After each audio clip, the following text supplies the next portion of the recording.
mga kanina, pa-support ako ng channel ni Mrs. Taas Page. Subscribe po, pa-like and share. Maraming salamat po sa inyo lahat, mga kanina. God bless. Salamat, Kalina Prang. Thank you po sa pag-subscribe sa kanyang channel.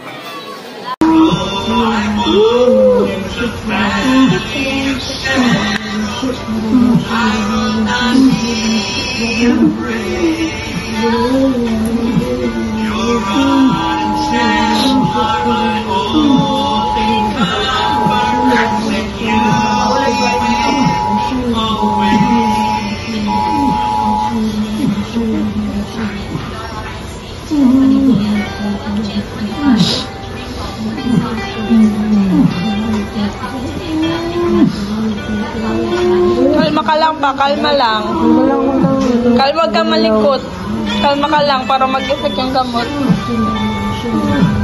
Kalma lang, kalma. Kalma ka lang.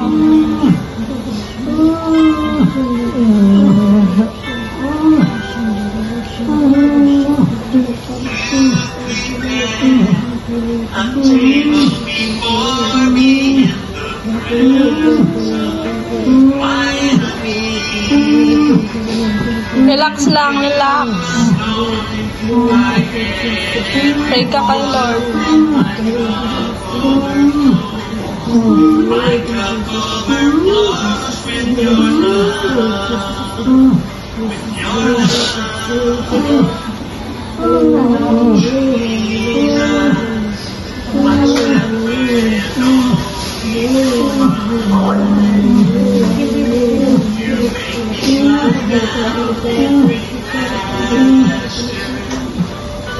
May lalang sa Kanya, alam mo, Panginoon, ang Kanyang kahinaan at kalakasan. Kaya, Panginoon, sa oras nito, sama-sama kami na nanalangin. Natutunawin mo, Panginoon, ang lahat ng mga bagay na nagpapahirap kay Jojo sa pangalan ni Jesus. In Jesus' mighty name. Lord, lukubang mo siya ng banal na totoo, Panginoon, at tunay, Panginoon, na kung ang bagay o sinulis na yung ginawa sa Kanya ay kanyang i-reveal hanggang Panginoon sa muli mong pagbabalik. Maraming salamat sa iyong kabutihan. Maraming salamat, Panginoon, sa iyong walang hanggang pag-ibig. Kay Jojo, na aming kapatid. Maraming salamat po sa Diyos. In Jesus' name.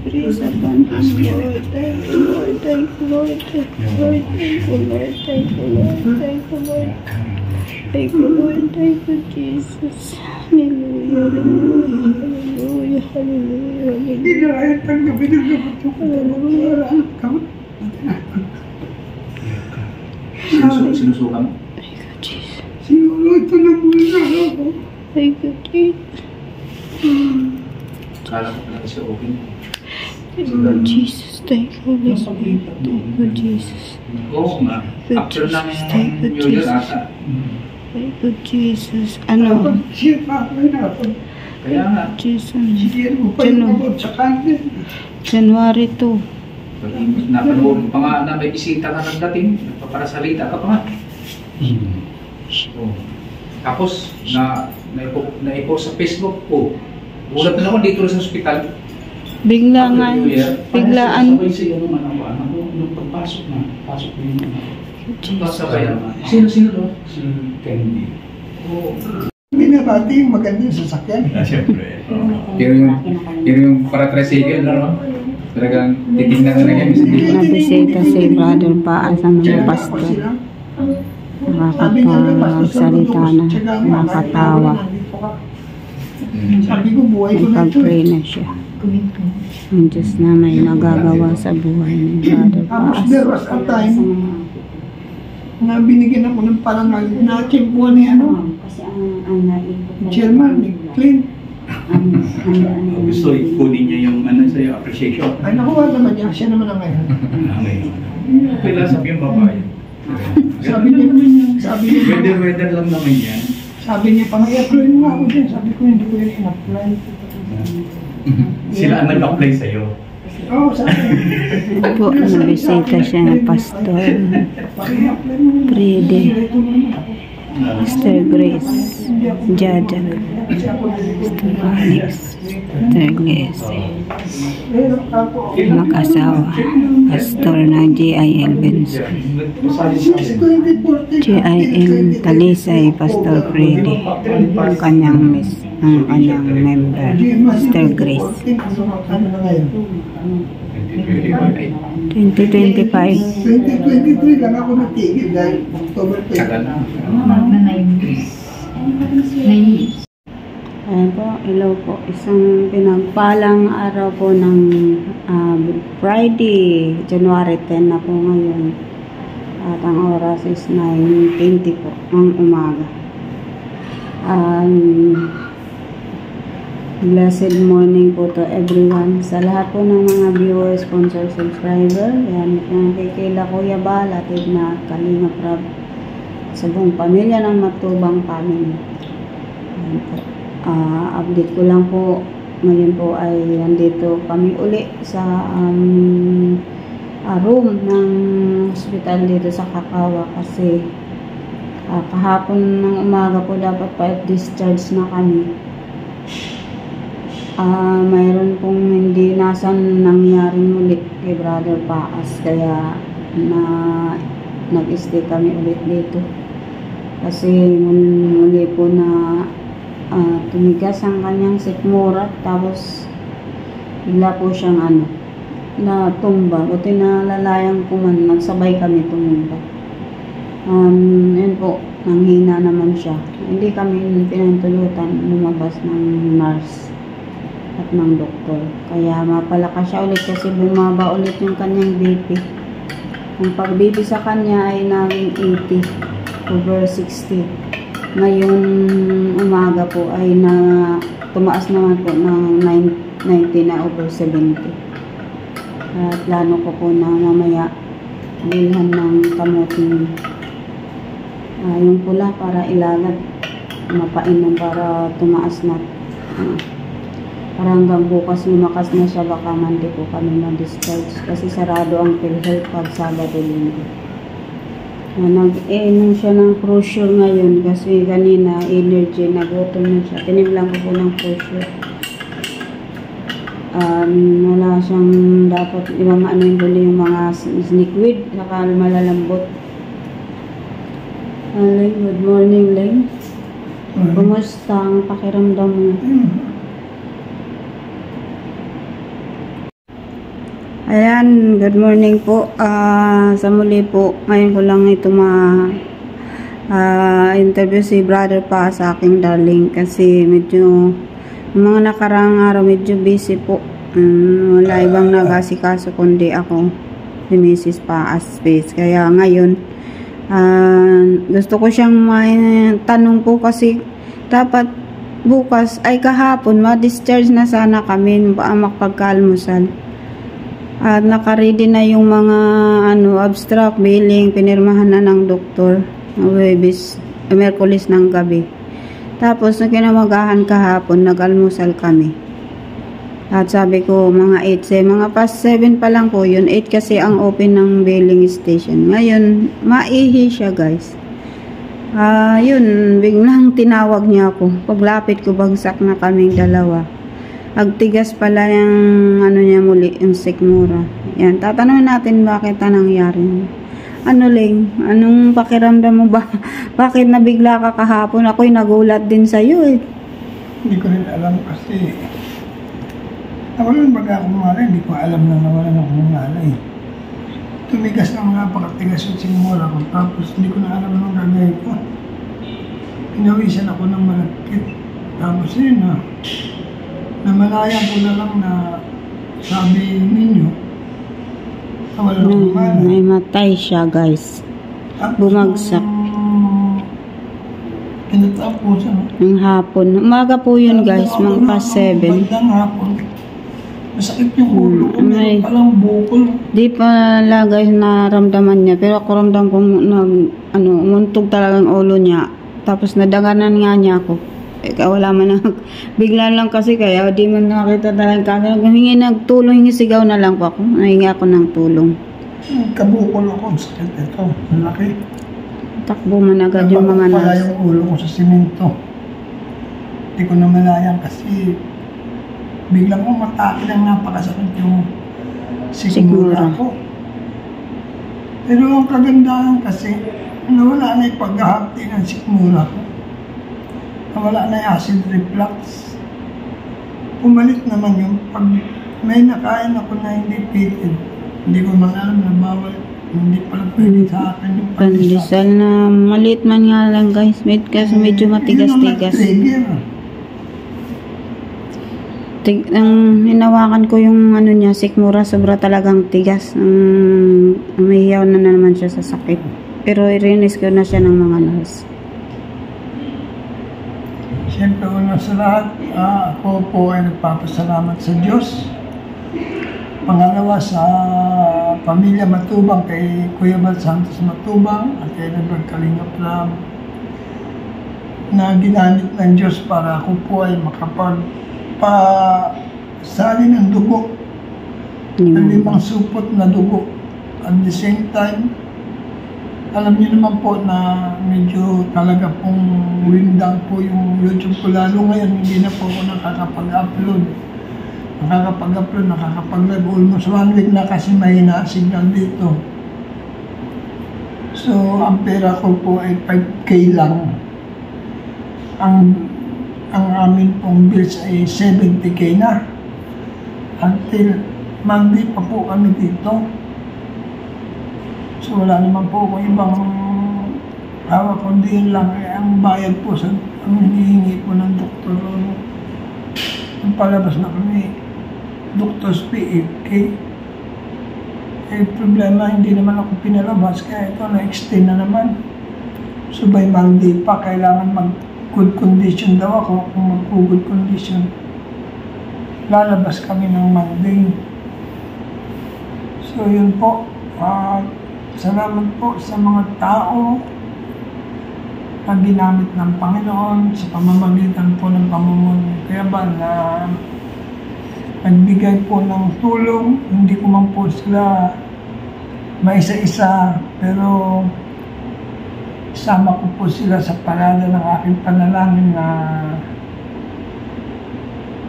ibalik nawa ng Diyos sa kanila na siksik, hindi umaapaw ang mga inambag nilang tulong.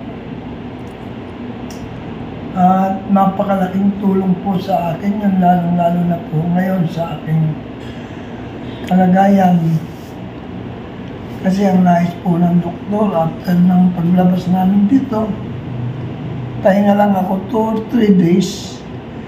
Magpa-check up daw ako sa BMC para patingnan daw po yung sigmura ko kung kailangang operahan. Hoping na hindi na ako ma-operahan, kaya lang only diagnosed at syempre doktor pa rin ang magsasabi. Kaya po ako po ay humihingi po ng tulong sa inyo, tulong na panalangin para po sakali maoperahan, nandun ng divine intervene ng God. Hindi na, sinabi mo na. Kung sakali po ako maoperahan, malaking bagay po yung panalangin. Ang panalangin po ay hindi po kayang tibagin ng pera. Mas makapangyarihan po ang panalangin ninyo. Lalong-lalo na po kung kayo po ay taos puso po na dumudulog sa Lord. Ang Diyos po hindi po nakatingin sa galing ng panalangin ng tao, sa haba ng panalangin. Ang Diyos po nakatingin sa puso natin kung gaano tayo kasincere sa pagdiling sa Kanya. Hoping po na makarecover ako para ako ay makapagpatuloy sa ministry ng pinagkatiwala sa akin ng Diyos. At ang Diyos pong nagbigay, ang Diyos pong babawi, purihin po ang Diyos. Kung kalooban pa ng Diyos na dugtungan niya ang buhay ko, I will use my life for His glory. Amen. Masarap mamatay na naglilingkod sa Diyos kaysa mamatay ako sa karamdaman ito. Igo po ako ng karamdaman na hindi man lang nag-glorify ang Diyos sa buhay ko. Kaya sana po sa mga viewers natin dyan, lalo-lalo po sa mga Jomcar, sa mga Etsy, sa mga Danjoy dyan, sa mga fanatic po dyan. K-Boys, K-Boys, BSM, sana po, supportahan niyo po ako. Yun lamang po ang aking kailangan. Na matagdagan man lang po ang aking view pag nag-upload ako. Amen. God bless po sa inyo lahat. Ayan po. Salamat. Ano po guys, kapanayam natin si Brother Paas. Nan po na salaysay niya po nasa loobin po niya. Dito kami ngayon sa sa room ng Kakawa Hospital. Nais po namin na magpasalamat una sa Diyos. Siya'y tunay na tapat, dakila. Siya'y gumagabay, nag-iingat sa ating mga buhay. Apart from Him, we can do nothing. Kaya tanging sa Diyos lamang tayo lagi magtiwala, umasa at manampalataya na siyang nakakaalam ng lahat sa ating mga buhay. Sa kabila na ganito ang aming kalagayan, patuloy pa rin kami lalapit, nagtitiwala, dudulog, mananalangin sa Diyos na siyang may magagawa ng lahat ng bagay. Kaya salamat sa Diyos at salamat sa lahat ng mga kinasangkapan na gamitin ng Diyos para may provide ang financial na pangangailangan namin through the family o Kuya Bal, Ate Edna at Kalingap Rab at sa mga pamilya ng Matubang Family, sa lahat ng Team Kalingap, sa mga PSM at sa mga K-Boys. Salamat sa inyo pong patuloy na pag-support sa buhay ni Brother Paas at sa aming pamilya. Ganun na din po sa buong mga viewers, sponsor, subscriber po na patuloy nagmamahal sa amin ni Brother Paas, Mrs. Paas. Salamat po sa inyo pong lahat mula dito sa Pilipinas, maging sa bawat sulok ng mundo, sa aming mga mahal sa buhay, sa pamilya ni Brother Paas, sa side ng Sensyoko family at sa family ng aking pamilya sa Luna family. Salamat sa inyo pong mga support, prayers sa aming buhay mag-asawa at lalo na sa sitwasyon ni Jojo na ganyang kalagayan. Salamat sa inyong mga panalangin at suporta. At sa lahat na po ng mga tumulong, hindi man namin kayo isa-isahin, sa lahat ng nagpaabot ng tulong po, through financial po, ang Diyos na po ang magpala sa inyong pong mga pinaabot na pagtulong sa buhay ni Brother Paas para matugunan ang aming mga bayarin sa billing dito po sa ospital. Nobin nawa ng Lord na by Monday ay ma-discharge na kami para makapahinga po kami mga 2 to 3 days at madala po siya sa BMC at ma-check upan po muli siya. Yung kalooban ng Lord na kailangan operahin ay ipa-opera na po. Naway mag-negative lahat ng examen na gagawin sa kanya pagdating sa BMC. At salamat po sa inyo pong mga prayers guys at sa aming mga friends sa iba't ibang sulok ng mundo. Shout out po sa inyo pong lahat. Lalo na sa family ni Ma'am Merlusa. Kumusta na po kayo dyan, Ma'am? Sa inyong pong family, ingat po kayo palagi dyan. Salamat na andun po lagi ang inyong suporta sa amin ni Brother Paas. At nawa po ay nailigtas po ang buong pamilya po sa wildfire na nangyari nung isang araw. Hindi na po muli na magkaroon ng wildfire dyan sa California in Jesus name. And shout out po sa lahat, kay Ma'am Merlusa family, Ma'am Edita Cordona, at Tita London Bell Kitchen, Ma'am Paraig P, at kay Tita Jo. At sa lahat na po ng mga sponsor po, shoutout po sa inyo pong lahat. Ang Diyos na po magpala sa lahat ng mga kabutihang ginawa niyo po sa abang lingkod na si Brother Paas. Maluwalhati ang Diyos sa inyong mga buhay at nawa ang pag-iingat niya maranasan ng bawat sasabi. Salamat po and we love you all. God bless us. Bye. See you again.